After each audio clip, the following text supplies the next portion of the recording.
So we're back at Bruce Castle Tottenham. I wonder what on earth we could be doing here. I don't like leaving things unfinished, unsaid. So I'm going to finish the Lost River Moselle walk. I had to. I mean, there were some comments. I did see the comments. Don't worry if you made a comment. Go, oh, really? I can't believe you didn't do the whole thing. You really got to go back and finish the whole thing. And it was such a good walk. That first section that I did from Tottenham Hale up here to Bruce Castle. It was a great ending, though, wasn't it? Come on, in the gloom, finding the river running above ground through the cemetery. That felt like an appropriate ending that day. And also, it was dark. But now it's not. And since that walk in January, at the end of January, now it's the end of February, spring's here. It's a beautiful day today. It's the perfect day for a Lost River walk. And I'm really loving the Lost Rivers at the moment. Actually, I always love the Lost Rivers. And there are times when I've gone, do you know what? I really don't fancy a Lost River walk. I always fancy a Lost River walk. But this one's going to be cracking. We're going to go from here. We're going to go to Lordship Park, see the river above ground again. And we're going to end up in Queen's Wood, Highgate. That's a fantastic place to end a walk.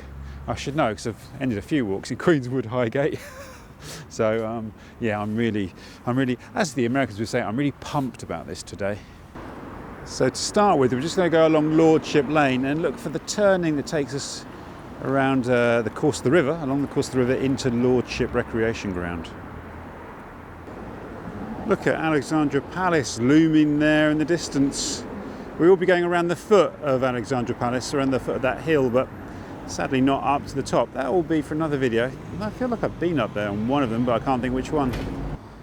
That's a good river reference. Early in the walk, Broadwater Road. Got to be related to the Moselle. I refuse to believe it's got nothing to do with it. So I think the Moselle is crossing Lordship Lane where that right van is over there, and then running down here, down Mount Pleasant Road. So that is where we will go. We will follow the meandering waters of the Moselle. Something that came up a lot in the comments of the first part of the Moselle walk, and it's indeed the first thing that my wife said when I told her what I was doing that day, was obviously there's a River Moselle in Germany, isn't there? And you've got the wine, the Moselle wine, that takes its name from it. And it's like, is there a relationship between the two? And one thing I didn't do on the last walk, or not actually did I see a reference to it. I've got two sources for this walk. Tom Bolton's book, and there's this brilliant leaflet, which is actually the one I'm using, which is created by the, who's it created by? I think it's the Friends of, it doesn't actually say, it's the Friends of the Haringey Open Spaces or something like that. I'll put it up here. But so I have no idea whether it's just a coincidence that there are two River Moselles. It wouldn't be unheard of. Rivers often do share names. How many River Ys have we got? And there's others, aren't there? I'm sure you can think of them. So I just thought I should address that. There is no Moselle wine from Haringey though. I'll clear that up now. And now we're going to go along Adams Road and along the perimeter of the Broadwater Farm estate. And what I'll avoid saying is the notorious Broadwater Farm estate, because I feel like, you know, the estate is tainted forever by its association with the riots that took place here in the 80s, which resulted in the tragic murder of PC Keith Blakelock. But I've spoken to lots of people that either live here or got friends living here or relatives living here, and you know, apparently it's a good place to live. It's a good estate, so it deserves to not forever be associated with that one thing. Obviously we should never forget that either. And the name of the estate is very literal. There was a Broadwaters farm here, and that was used for the land was used to build the estate. And here we go, the association with the river recorded in the name of Welcome to Broadwaters, the willow. Obviously you find willows near water, and the brook. I mean, pretty blatant, right? Lordship Recreation Ground, and in here somewhere the river's been brought back to the surface and removed from its culvert. So let's go and find it, shall we? And isn't this wonderful? The Moselle flowing freely through the parkland here. And unlike the section we saw in Tottenham Cemetery last time round, it's not within a concrete culvert, it's flowing as it might once have done. And this is such a glorious sight, isn't it? We better enjoy it, because I think this is the only place we can see it in this state. I think we get another look at it in Hornsey and Priory Park, but after that it's the rest of the time it's underground. Of course, I'm rather making the assumption that you've watched previous Lost Rivers walks. You might be thinking, well, what's going on here? What do you mean Lost Rivers? What's this all about? In summary, what happened was when London got built up in the 19th century, the rivers got polluted and they got pushed underground and absorbed into the sewage system. Of course, we still have some precious surviving rivers running through our city, which are, I would say, its most stunning features. I mean, you're thinking the Thames, but of course the Thames is the mother river and it's fed by a number of other grand rivers, the Roding, the Lee, the Brent, to name but a few, the Wandle, etc.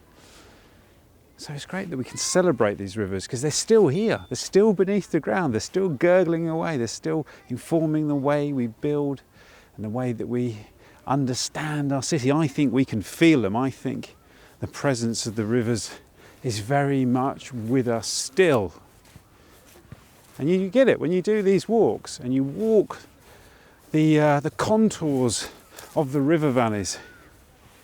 You see London in a completely different way. And it's not just London, it'll be wherever you are. This is a pattern that's happened in urban places around the world. It's one of the best types of urban walks, I would say, is just to find a river. Even if it's not a lost river, you might be lucky to have a river running through your city. You might have a minor river, a tributary of the main river. It's a really wonderful way to explore a place.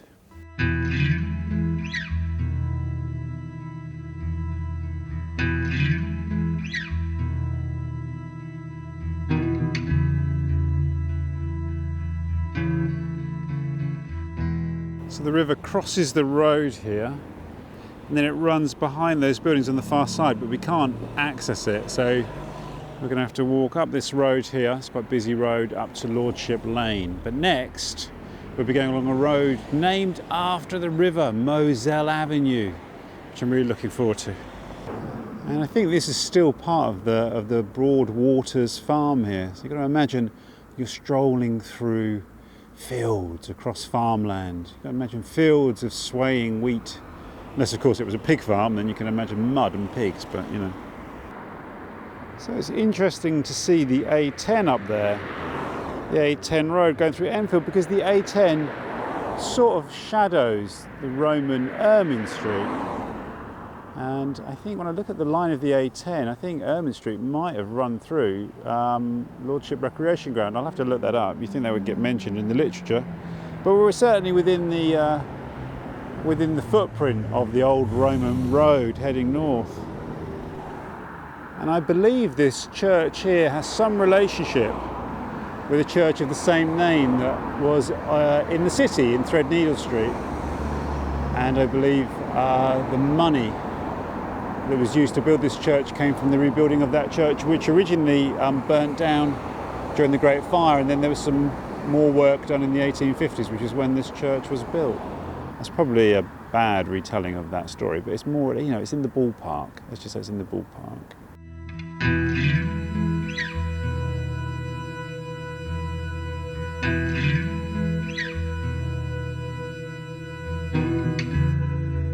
And as we head towards Highgate, Farron Avenue here makes me think of Highgate vampire slayer, or actually Highgate vampire hunter, David Farron. I'm not suggesting it's named after him, I just see the correlation between those two things.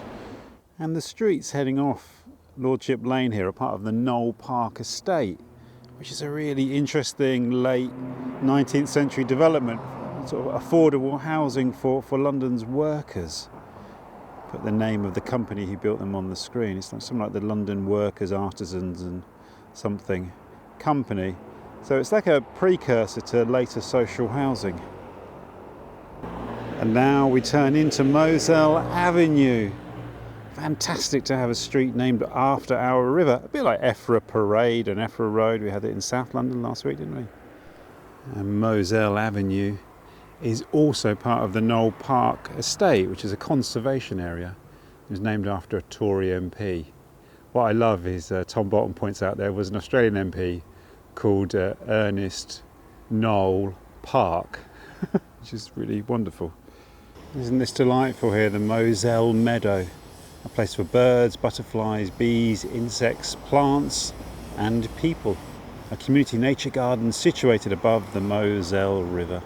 And the Moselle is running, I think, just behind the houses of Moselle Avenue here. So it'll be great. We'll be walking along its banks as we go along this wonderful conservation area. So the Moselle's coming out, I guess, underneath these houses here and crossing straight over and then going over Wood Green High Road. We're in Wood Green now. We've arrived in a new suburb. We're out of Tottenham, we're into Wood Green and then up into Hornsey, land of the dead.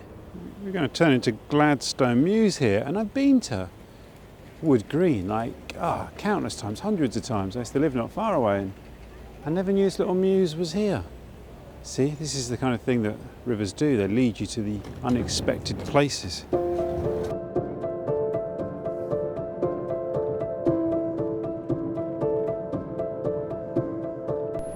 Wood Green is a real hub. It's a massive, lively place. It's one of London's great centres of activity. And the shopping city is a beast. I used to actually really enjoy coming up here, actually just hanging out for an afternoon up here. Particularly when I lived up in on Whiteman Road. We won't go through Whiteman Road, we'll go close to it. It's one of those places, that's all I'll say. We're not going to tackle them all, but we've got to find this little alleyway here that takes us to where we want to go. And this little footpath here will lead us into Caxton Road, and then soon we'll be encountering the New River. And yes, I will once again mention that I am going to walk all of it one day, this year. Wonderful poetry of a bit of crumpled, curled pegboard. So the river's running to our left here, but we can't really get close to it actually until we've crossed over the New River. So we're going to be diverting a little bit, just not a massive amount, but a little bit away from the river. We'll cross the New River into Hornsey and then we can get back on the course of the Moselle. We can feel its waters through the pavement once we're in the Hornsey. Oh, I love Hornsey. Turn into Coburg Road now. I love that old industrial unit there. I mean, I assume it's an ex-industrial unit. It could even be contemporary. In my imagination, that's now sort of like offices and artist studios. And actually, in all my wanderings around this area, I don't think I'd ever been along this road before.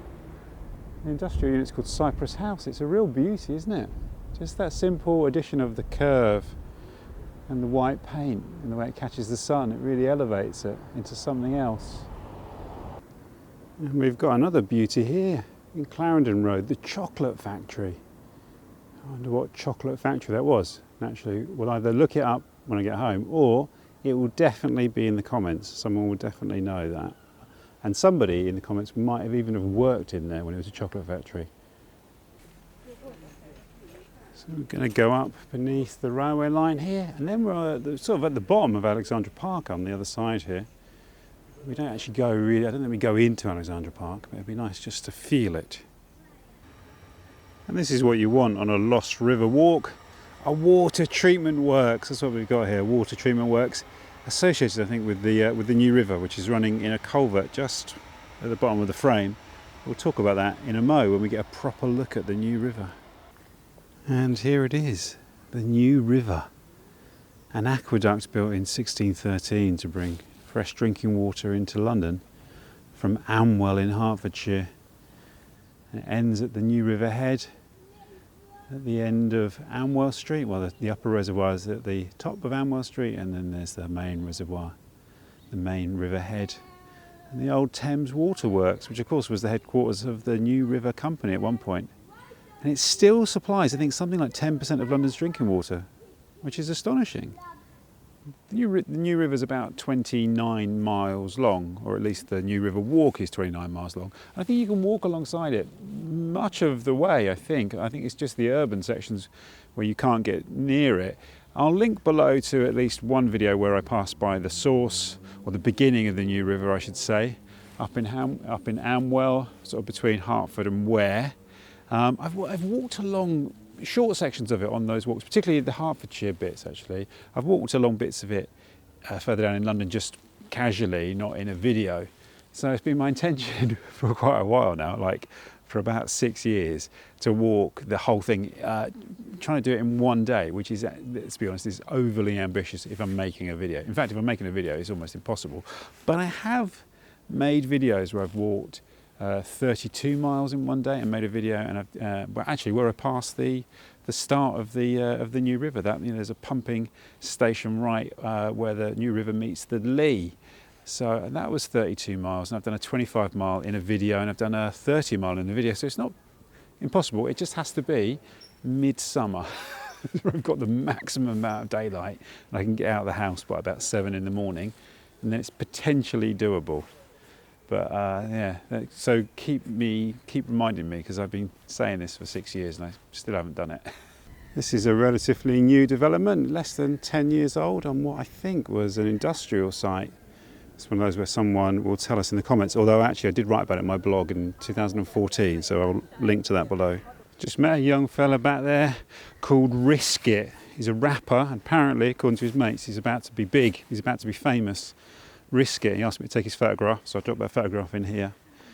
And look out for Risk It.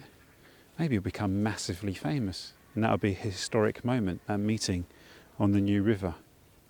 Blessed by the gods of the New River. And this is Middleton Road, and Hugh Middleton was the chairman of the New River Company when it opened, 1613. I think it's Hugh. I sometimes get that wrong. I'll put the correct name on the screen if it is wrong. You see a few references to Middleton, particularly around Islington. And the Moselle is cutting across this street here. I mean, there is a slight low point, but apparently it's not visible. So we are now in one of my favourite parts of London. And I'm saying that, I'm thinking, I don't actually recognise this little strip here, but it's where Hornsey High Street becomes Priory Road. And I love Hornsey. It's had a kind of place in my imagination ever since I first came here in my last year at uni. Last year at Poly, actually, City Poly. Yeah, and it just it's beguiled me ever since, and it's one of my favourite parts of my book, This Other London. There you go, first mention. And from up here, it's really evident that we're dropping down into a river valley there, where you can see where the Moselle cuts across Priory Road and goes into Priory Park, where I believe it runs above the ground. In fact, it might even run above the ground all the way back up to its source. It's quite an exciting thought, isn't it?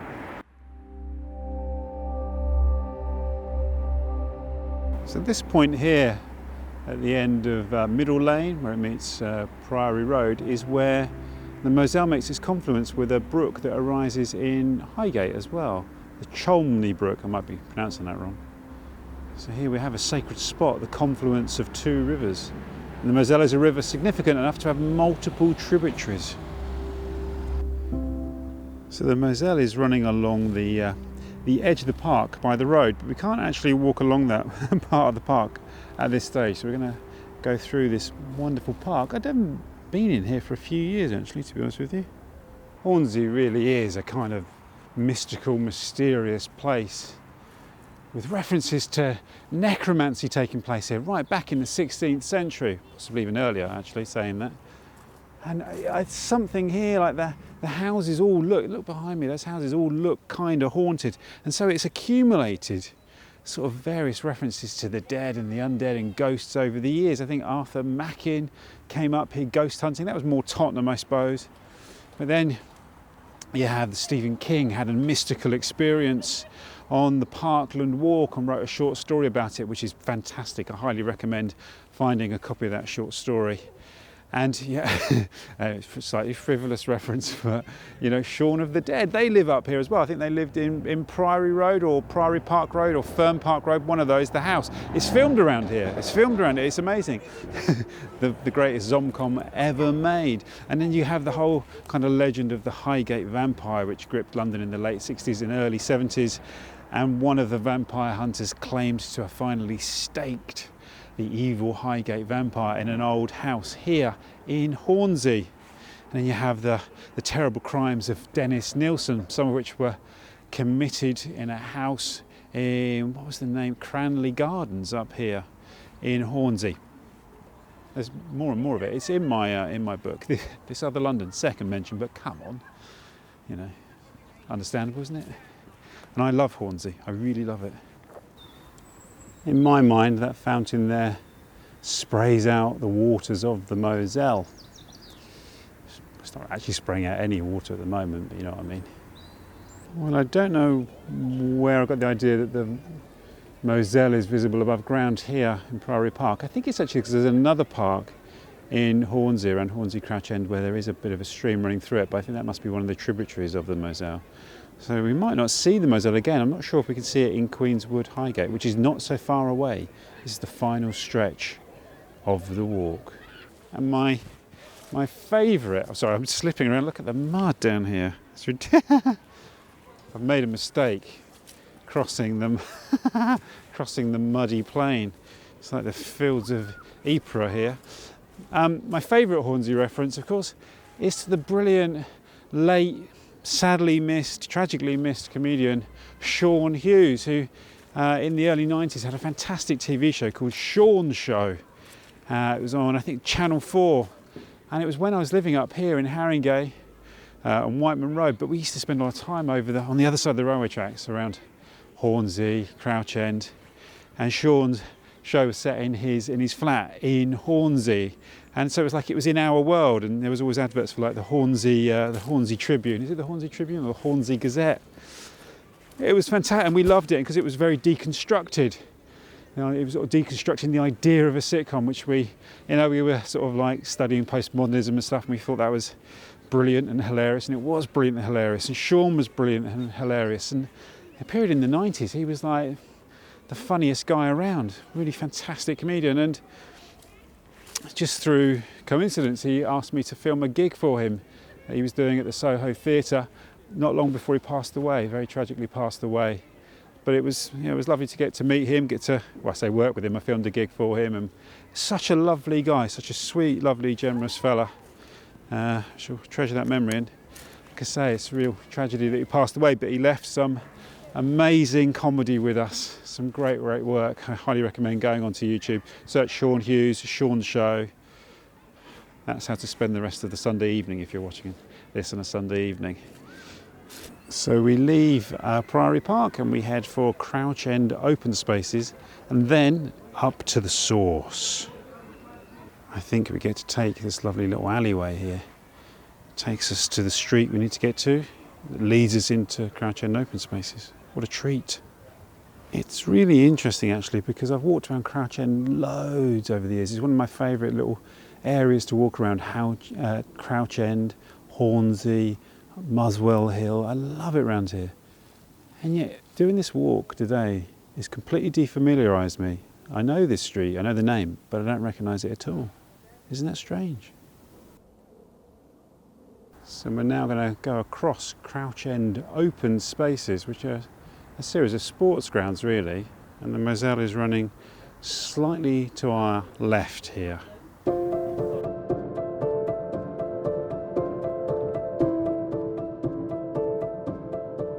So we continue along this little path here, which I think is going to take us to the bottom of Queen's Wood, and the final section of the walk where we've walked towards the source. So I don't know if we see anything, but what I can say is this last bit of the walk has been heaven, absolute heaven. So there's the sound of running water behind this manhole cover here, beneath it I should say. And we have this grate here with the pipe, which I think the pipe, I don't know if that's the start of the culvert or whether it's here, but either way I don't think we get to see the river above ground here. It's interesting, the interpretation board back down there, which I was hoping would say something about the Moselle, talks about how it's believed that Highgate Wood is a remnant of the great wild wood that covered most of Britain until 5,000 years ago. The wild wood, it calls it. I mean, that's pure Tolkien. Obviously Tolkien would have got it from there. Mirkwood. Who's your favourite wizard from Lord of the Rings? Guess who mine is? Comments below.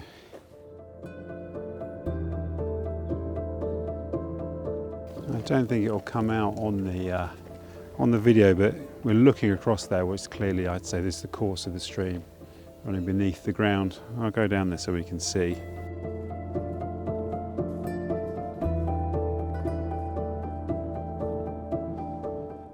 Yeah, I'd say there's a little gully down here, you can see there's almost actually a little bridge there as well. So this is, I think, clearly the course of the stream, the course of the Moselle.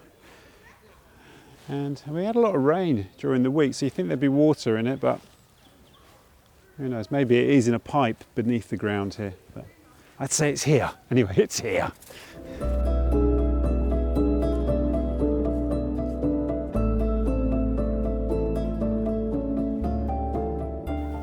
This is the Queen's Wood Frog Pool.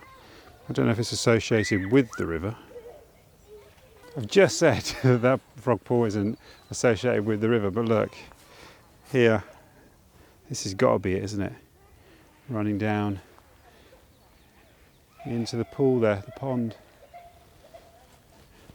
And of course, we've discovered with other rivers, haven't we, that they usually have multiple sources. There's tributaries as well here. So there's obviously a lot of water rising beneath the ground here in Queen's Wood that then collects together into the Moselle, a beautiful river that we saw back there in Lordship Recreation Ground. It's also here, I think. Could be one of the other little brooks, possibly. We'll just continue to where the leaflet I've been using says that the walk, well, their walk starts, my walk will end there, just at the cafe at the top here. So I'm just coming up to the Queen's Wood Cafe here, which is the end of the walk. The waters of the Moselle are percolating through the ground beneath my feet and heading off on their journey to the River Lee. And wow, what an amazing walk. And I actually think it was better to do it in two halves, and to split it into two. Any of you that have watched the 47-minute long EFRA video I'm sure would agree with that sentiment. But it also means you get to kind of explore those two halves in detail with fresh eyes for each part of the river. And the upper sections and the lower sections, I think, certainly have a different character, although I imagine it's a fantastic walk to do in one go as well. And I massively recommend it. What a great experience. Thank you so much for joining me on both of these Moselle walks. It's really heartening to see people enjoy the video. I look forward to reading your comments. I know it's possibly might have been a bit thin on information in places, but I wanted to make sure I did it all in enough light. And it's what a day it's been. Maybe can we say spring's starting? I know it's not here. We're gonna have some cold weather all the way through to May, but today has been just absolutely glorious. So, as I always like to say, I look forward to seeing you on the next walk, wherever that may be. Clocks are changing soon. We're going to be heading out of London, doing longer walks. Really looking forward to it.